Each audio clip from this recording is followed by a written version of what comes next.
80,000 people work in Indian call centres, and the industry is growing at a rate of 50% a year. Now, contracts for far more demanding work are being won. Healthcare services, medical transcription, software development, animation and accounting, all of them are heading east. There is no limit to what we can't do. Look at another aspect of it. This is not about call centers alone. This is about the revolution on the knowledge side, knowledge workers as I call it. In the West, this revolution is going to affect people who've never been touched by anything like this before. Here in the City of London, there's a realisation that so-called high-value jobs are vulnerable too.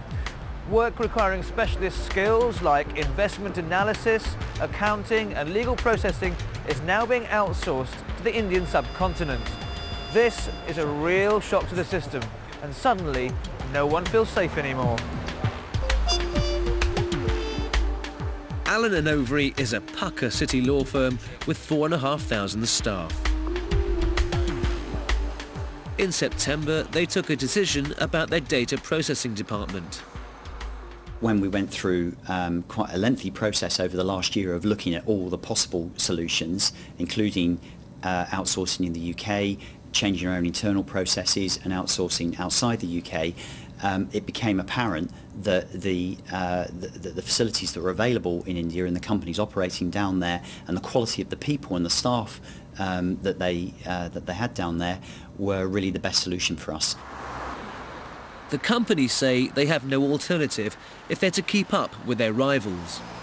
We're competing in a global marketplace. We're a global firm competing globally with not just UK-based firms, but firms from all around the world. And if we're unable to provide the very high standards of quality and speed of service to our clients, they'll go elsewhere. So that's really the main driver for us. I think that it's a terrible thing that can happen, and we are aghast that our firm could take part in something that potentially could be so disastrous. Employees have talked of legal action, but the company insists there's no going back, and others are likely to follow.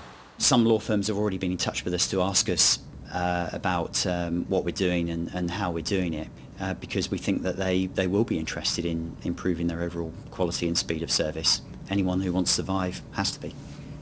Well, at the present time, we're just seeing the kind of first move of those, and we're talking about the tens of hundreds of thousands at the present time.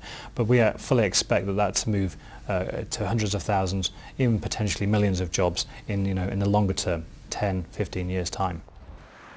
It looks rather different on the other side of the fence. To Indian businessmen, all's fair in love and globalization. To begin with, we're not stealing the jobs. It's an economic phenomena of how jobs travel. I don't control it. You can't control it. It's not Indian company. If India doesn't do it, somebody else will. It's a capitalist phenomena. If you subscribe to a particular kind of a theory or a society, then there are goods of it, there are evils of it, there are pains of it, and we all have to go through it. It's now up to Western workers to show that they too can keep moving with the times. 2/3 of the goods we are using in 2003 weren't invented in 1978, 25 years ago. And in 25 years' time it'll be the same story. Nobody in 1978 could have anticipated that the mobile phone and the call centre and the computer were going to be what they have become. And I can't tell you now what we're going to be doing in 2028. And what you have to be is adaptable to exploit the change.